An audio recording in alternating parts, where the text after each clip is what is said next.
Roll the tape for this, our main event of the evening. We introduce the champion, Chris, the West Side Strangler Brennan.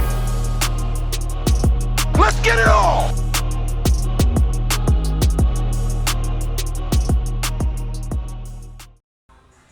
Hey guys, welcome back. So today we're going to go over UFC 273 this Saturday, April 9th in Jacksonville, Florida. That's right.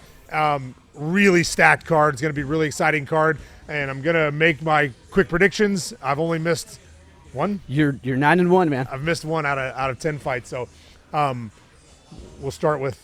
Yeah, first fight that you wanted to talk about was MACKENZIE DERN versus Tecia Torres. What would you like about this fight? Why did you want to talk about this one? So MACKENZIE, super solid jiu-jitsu. You know, she's a world champ on the ground. Her dad is someone that I knew in Brazil, Megaton. He's a stud as well. Fighting Tecia Torres. So the big thing with MACKENZIE is her striking has gotten extremely good. It's improved a lot, and she's using it a lot. She trains with Jason Perillo, who is actually Jeremy Williams, one of my first black belt, my best friend's boxing coach for a while. And so it's really improved her striking game. So I honestly don't know that it will even be a close fight. Tecia Torres is tough. She's well-rounded, but MACKENZIE's ground is like different level than everybody else in that division. And her striking is now caught up to the majority of the people, you know, in that division. So I was listening to an interview with Tecia earlier today, and she was kind of saying, you know, I think everybody's expecting this to go to or wanting me to stand up and thinking that MACKENZIE's going to take it to the ground. And she's like, I trust my jiu-jitsu. Let's go to the ground. I'm okay with it. She wasn't quite that solid, but... Yeah. So I'm not going to lie. You know me. I'm straightforward. I've not been impressed with MACKENZIE's jiu-jitsu in MMA. Okay. She's had a couple decisions where she had submissions that most people would not ever get out of, you know, with a good jiu-jitsu person. Not saying she's not good, she's good, but in my opinion, that's the transition from gi to no gi. And she was she's good at both, great with the gi, good without it, but it's very different when someone's punching you, when someone's sweaty, when someone's, you know, fighting for their life, you know. Yep. And so she can outposition her and put her in a lot of trouble. Finishing her, you know, could be difficult, but I'm gonna go with the finish for sure by MACKENZIE. By MACKENZIE. So Tecia, she's got a better resume. She's fought Wei Li. She's fought Rose twice and beat her once way back in the day. I mean, I don't know how much you count that. She's got Andrade on her resume. I mean, she's got a decent resume. She did go through a pretty bad losing streak, but she's won her last 3 out of 4. The other thing. Who? Let's see, against Angela Hill, Sam Hughes, and Brianna Fortino. So those are good. Those are good fights. MACKENZIE hasn't fought a lot of competition. You know, she hasn't fought a lot of tough girls yet. She kind of got carried at the first few fights. Yeah. And I think kind of picked it up as she's gone on. But I won't be sad if I'm wrong. I'm not gonna lie. Yeah. I don't see names that I recognize here, and she is coming off a loss to Mariana Rodriguez. Yeah. It did go the distance, but it was a unanimous decision. Yeah, so she got beat up. That she got beat up pretty good. One of the other things that I noticed, just looking at the stats here on this, is that MACKENZIE, it doesn't look like her takedown defense, according to the stats. There's no data to give her anything. I don't know that anybody's tried to take MACKENZIE down. Is that what you've seen as well? Like, is she shooting and being aggressive on that? Yeah, she's the one that wants to get it to the ground when it goes to the ground. No one's volunteering to go to the ground, sort of like Lucas. Gotcha. Okay. The last interview they did with him after his fight, they're like, you know, pretty soon no one's going to want to go to the ground with you. And he goes, I'm pretty sure no one's wanted to go to the ground with you the whole time. You know, like no one's shot on it. Well, the one guy that shot at him on a kick ended up getting choked fast. But, yeah, it's the same, you know, no one's shooting on Jacare or Damian Maia trying to take them down. And it's the same with her. She's the female version of that on the ground. So you're picking MACKENZIE, and by finish, you're thinking submission. Is that?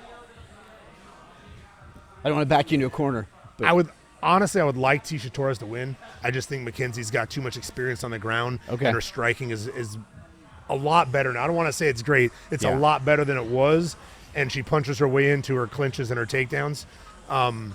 What weight is it? They've got it coming in at they're calling it a straw weight, so 115. 115, yeah. But I think if I remember right, let me look. I thought maybe they were even coming in at different weights. Catch weight somewhere? Well, no. They're both at 115 flat. Okay. Yeah. So she's probably gonna win by submission or by strikes. I'll go with her. All right.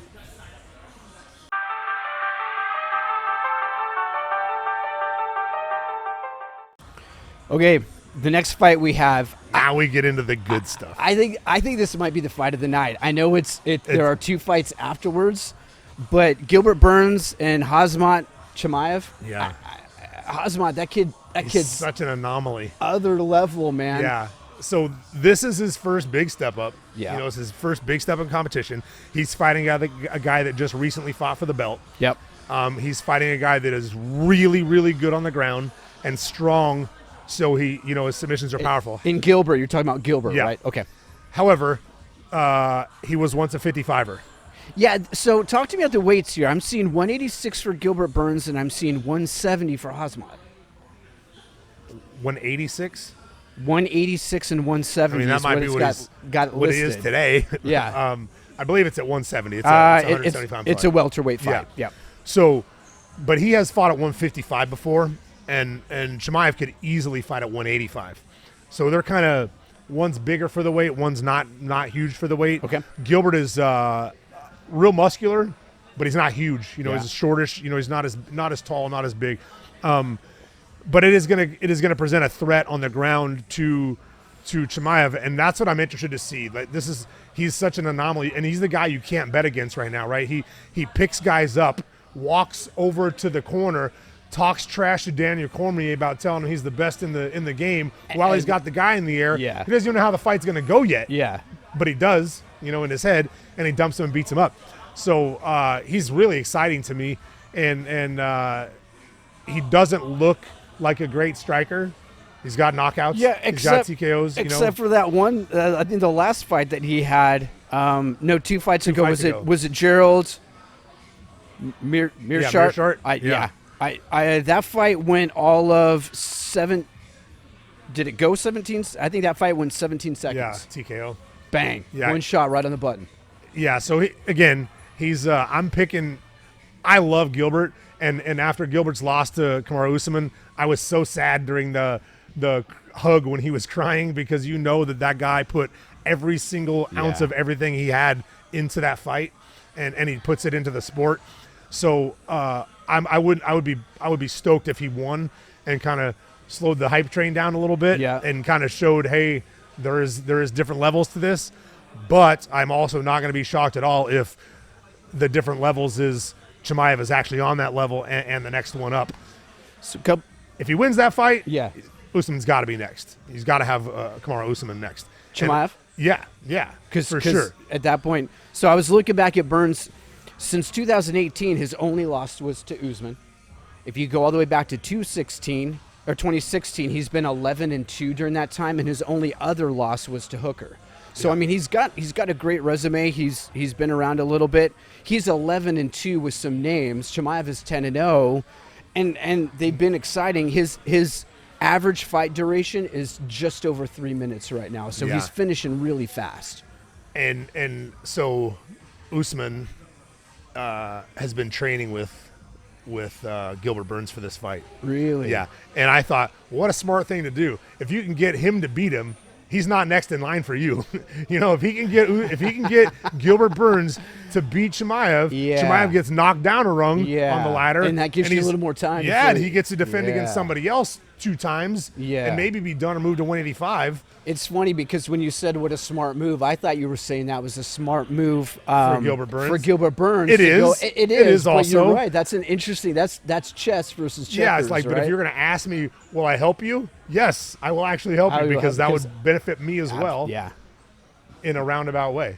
All right, so I think I heard you call Chimaev on this one. You're kind of pulling for Burns a little bit, but you're calling like Chimaev. a couple, like the first fight as well. It's kind of the result is almost inevitable, but I would like to see Gilbert Burns win, Oh, okay. But I believe that Chimaev is just other. You can't bet against him right now, right? He's Yeah. the guy that fights and then stays in Abu Dhabi and asks for a fight next week and Yeah. fights a week later. You know, he loves it.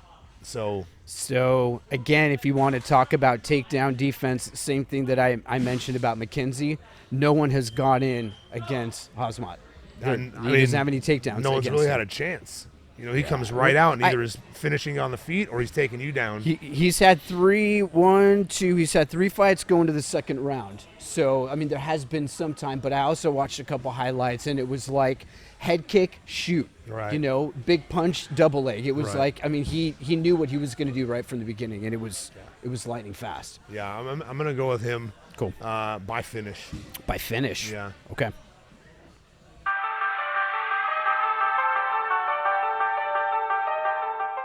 Okay, third fight on the card. This one is really interesting as well. Sterling versus Jan.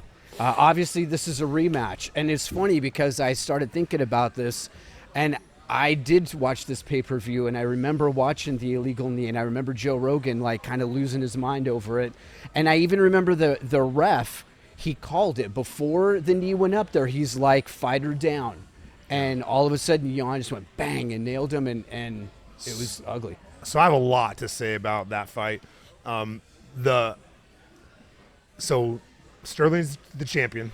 You know, he's the champion on paper now. Yep. I feel like he was not hurt. If he was hurt, he was definitely not hurt to the extent that he played. Yeah. This is where I'm going to get myself in trouble with this podcast just because I'm going to tell the truth. People have been knocked out unconscious for a minute and got up and been okay for the announcement of the other guy winning. This guy's doing this, and standing here doing this, and I just don't buy it. Yeah.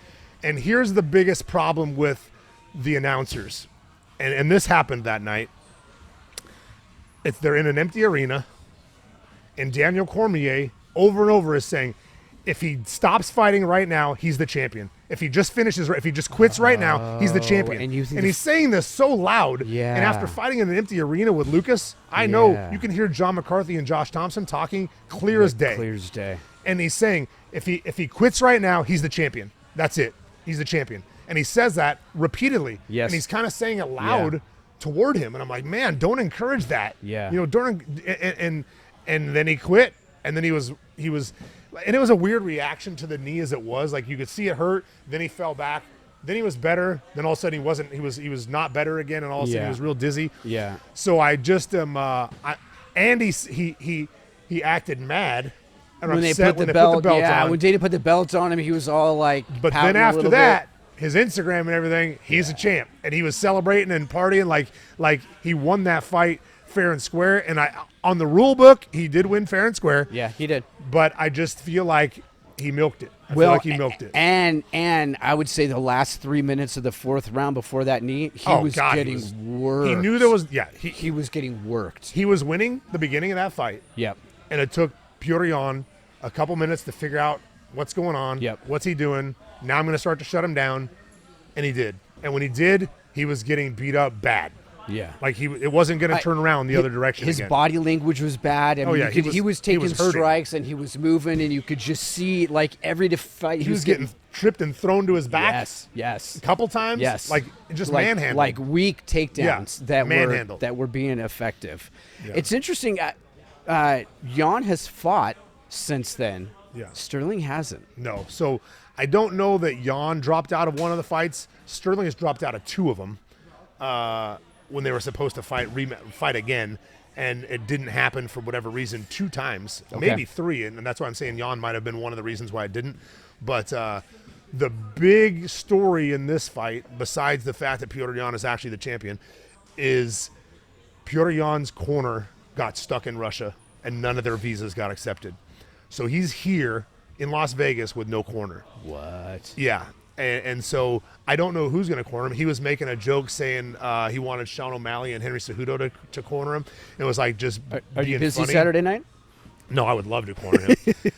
I think he's at the PI, at the Performance Enhancement, or the Performance Enhancement, the Performance Institute in the UFC Performance Institute in Vegas. Okay. And if that's the case, I would imagine that like all day long, people are walking by that could be phenomenal corners for you. Yeah, You know what I'm I mean? sure. Like I'm that's sure. it's full of all the stars, but it could play a big part of a 5-round fight. Yeah. You know, there are guys back in the day. I fought once with my dad in my corner that never trained a day in his life. I fought once with my girlfriend at the time and a buddy that cornered me, you know, in a fight. But it was different. You know, they're fighting in the UFC for the belt in a 5-round fight. And the strategy is so much different now. So, and I know it's maybe a little bit random, but what's your girlfriend and your buddy telling you in between rounds? Nothing. They're not really cornering No, you. just, They're just hey, there. Yeah. Right. You got to have somebody there, I guess. Okay. And so that was the thing. Looking at the average fight time, Jan averages 15 minutes. Sterling averages just under 12 and a half. It's interesting. Sterling doesn't win by strikes very much. Jan does. Actually, almost half of his fights, 44% of them are from KO or TKO. But then it switches and goes the other way. Sterling's got 40 by submission, where Jan only has 6 by submission. The other thing I thought that was really interesting is that on paper, Petra's coming out of the blue corner, but I think he's a severe favorite in this fight. Sterling's the champ. The champ's going to have the red corner. I told you that before. Yes, the champ's you going to have did. the red You corner. did. But And, I mean, and that's why it doesn't matter who's favored on paper. The higher ranked guy, or higher ranked guy as far as yeah, closer to number one. Yeah. And or the champ is going to be the red corner, and so he is the red corner. However, Sterling has good jiu-jitsu. His striking's good as well. His striking's good, Yeah. and he's got good jiu-jitsu, and that's why he's got a lot of wins by submission. Something happened at his camp. I heard that something happened with a falling out with Matt Serra and somebody, and hopefully it wasn't Coach Longo, because they've been together for a long time. But from what I heard, Matt or someone left that camp, and Sterling left there and is now in Vegas training somewhere as well. I don't know where, but those are big changes in a fighter's career, especially if that's the one place you've been the whole time. Yeah. And I believe as far as his big fights, that's the one place Sterling's been the whole time. okay. So they might kind of both be going in a little. I don't know what the Distracted? word is. Yeah. Is that a good and word? his might be great. It might be a fresh start with a new team that cares about him and is great, and that's he's feeling good. Petr Yan's going to have a different night with a different, with no corner or no corner that is his typical training partners and his typical coaches and whatnot. So you that'll be interesting. You mentioned Sterling has decent jiu-jitsu, but Jan's got decent takedown defense. Oh yeah, he's not taking Petr Yan down. No, you don't think that'll happen? I don't think so. Even if it does, he's going to get back to the feet. I think the best Sterling could do is as good as he did the last fight. He might win the beginning of the fight, and then Petr Yan has just got a very good mind for the sport, a good fight IQ, and he's reading what's going on, changes the game, and he's going to beat him handily. This may be a loaded question, but I wonder about Sterling's heart. I mean, what I saw in round 3 and round 4, I really wonder about his heart going the distance. So I wondered about his heart by the way he quit or the way he acted after the fight. Okay. Whether he was hurt and needed to quit is beside the point. Yeah. There was theatrics, and that's what bothers me. And that was, he could have said, I'm fine. I don't want to. I took an illegal knee. I'm dizzy. I'm seeing a little bit, whatever. But so I'm not gonna continue. But the whole everything he was doing afterwards was just like, to me, it was like, if I was ever gonna be a fan, you lost me as a fan right then. Well, and I was watching with my son, who I think was barely 16 at the time, and he was like, he's. I was standing up, going, look he's at him, look at him, look at him. So again, it is what it is. But I think he does not make it out of the 5th round. Okay. And not only do you feel like Jan's going to win, but you're kind of pulling for him too. Oh, I'm definitely pulling for him. Okay. Definitely pulling for him. I wish he was the underdog, so I'd bet on that fight. But I'm sure he's not. It's not even close. It's not the underdog. He's not the underdog because everyone knows how the first fight was going. Yeah. Had it not been for that, and it's a bummer that he threw it. So take me into that. Do you think that he didn't hear the ref say fighter down? Do you think he didn't see the knee from where his hands were positioned? His corner was yelling to go ahead and throw it, like that they thought he was coming up or something. I heard that he was told to go ahead and throw it. Okay. I don't know that that's fact. That's what I've just heard from people. Okay. I don't know. I don't know if he was timing it, thinking he was about to get up. But this goes back to the last podcast that I was talking about. I think knees to the head should be legal on the ground. I remember you talking about that. Because he would not have sat in that position. He would have had to sit down to his guard him and forced on his back. Because he would not have sat there if he knew he could get kneed in the face like that. Absolutely. You know, so that's why I say I think there'll be less knees to the head if they're legal. Or not less knees because they're obviously not legal at all, but less knees than people think, because people aren't going to hang out in the positions to get kneed in the head because you don't want to get kneed in the head. It doesn't. It didn't look like fun. Theatrics aside, that did not look. That, for sure, it that was sucked. not. It was a hard knee. So, all right, we're going for Jan. Yes.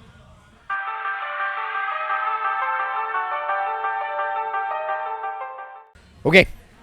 We talked about Jan and Sterling as the co-main event. That's a title fight. And then we've got the main event of Volkanovski and the Korean Zombie. Yeah. So this was supposed to be Max Holloway and Volkanovski for, I think, the third time. Yeah, it would have been the third out of four. He's got Brian Ortega, but he just fought Max Holloway December 2019 and July of 2020. Yeah. Why would they give Holloway another shot at him? He's the next best guy. They're both way ahead of everybody else in that division. Okay. And so I think he's just kind of the next guy. He's in the rankings or in the order of who's best. You know, he's the next best guy. Okay. I love Max, and I would love to see him put on a show against Volkanovski like he did against Brian Ortega, you know, or like he did against, I think it was Calvin Kattar, or one of the guys from over in Boston area. He was punched him in the face while he was talking to DC, and he was slipping punches, not even looking. It was one of the most awesome displays ever of boxing in the UFC. So, and I really like him. He's from Hawaii. You know, I have a lot of friends in Hawaii, and I think he's a stud. But I think Petr Yan, he's beat him twice. I'm sorry, not Petr Yan. Okay. Volkanovski, he's beat him twice. Yep. Split decision. Yeah, the last one was a split decision. Their first meeting was a unanimous decision. And I think people thought he won the first one, and I think he thought he won both of them, and that's why he keeps wanting to fight him, because he's convinced that he's beaten him. And I thought he won the last one as well. Okay. Going back, I thought he won that fight. The split I can get. It's interesting that so many people are going against a unanimous decision. Yeah. I mean, depends what three judges were there. Fair enough. But, yeah, I don't remember the first fight. I do remember that I thought he won the second fight. But the first fight, I know that he thinks he won. Yep. And so it couldn't have been a blowout. But I know that Volkanovski's a monster, man. He is a beast. He is what is his record? 23-1. Yeah, one loss. Yeah, and that one pretty loss early on, wasn't it? It was early on. It was actually only his fourth fight to Corey Nelson, and it was he's had 20 Australian fighting championship. 20 wins in a row after that. Yeah, 20 wins in a row after that. So I think he's going to be tough to beat. Sorry, we jumped off and left the Korean Zombie in the dust. We'll get to him for sure. The fight was about him and Korean Zombie. I love him as well. He's tough. He is just not ready for that fight. Okay, I was looking back doing some research. Korean Zombie took a 4-year hiatus. He just was not fighting for 4 years. Do you know anything about that? What was going on there? I do not know. Okay.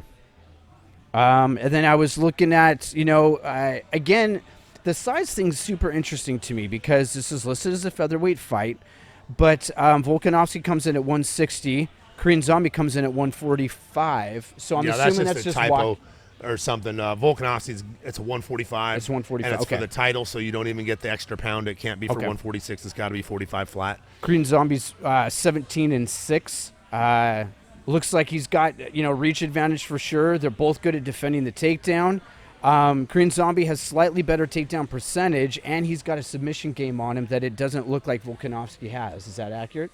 Yeah, I'm sure Volkanovski's not looking to submit you really all the time. He is gnarly. He's tough, man.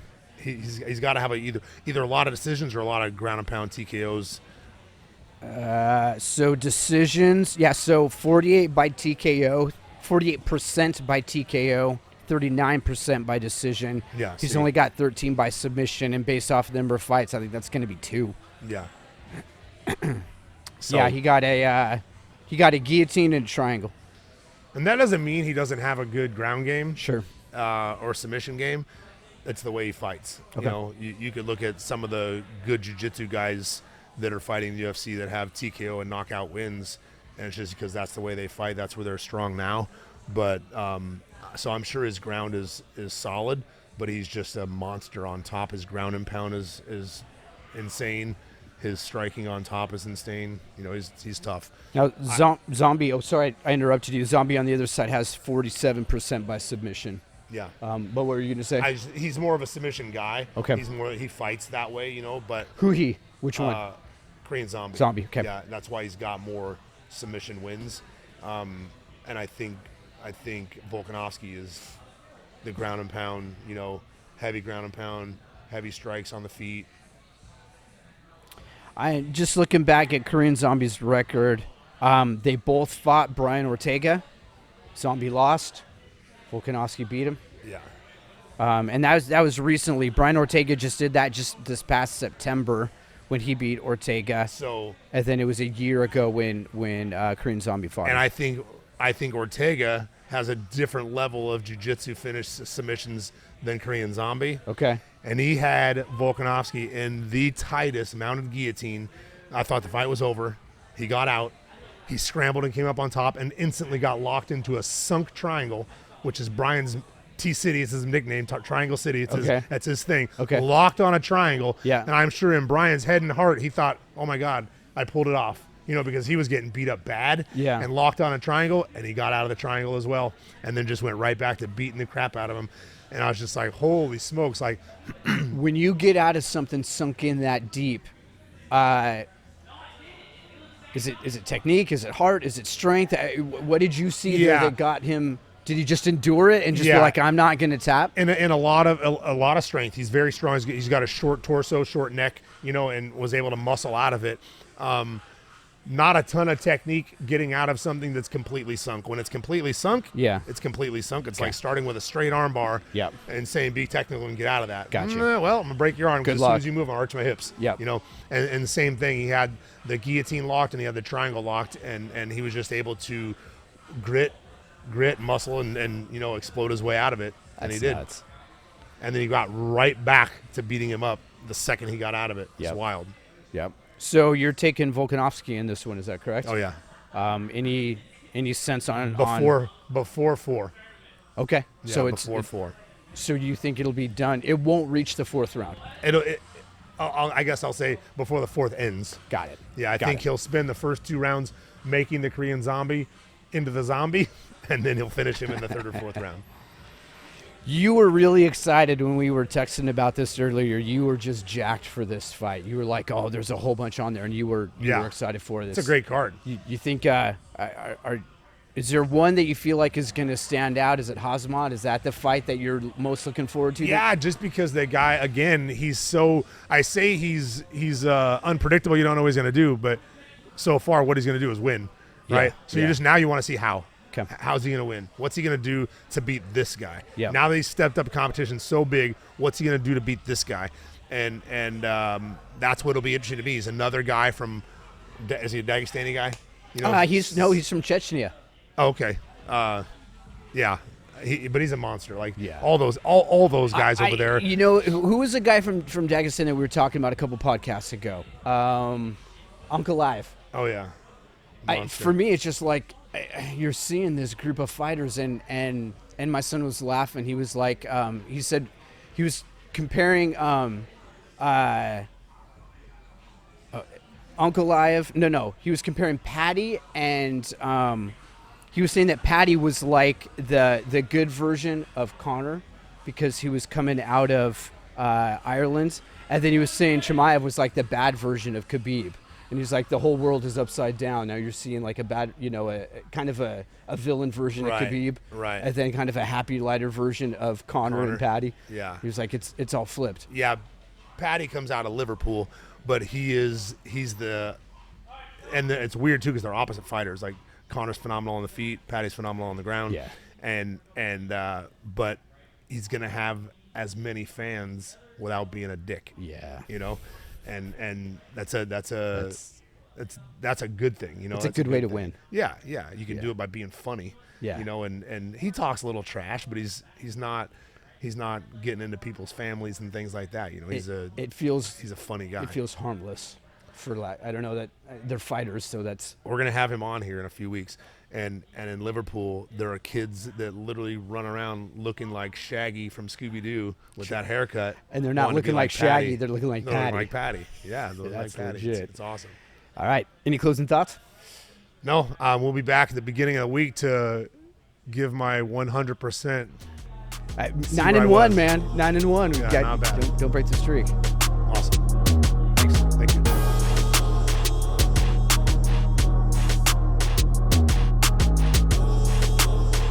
It is all over, just like that.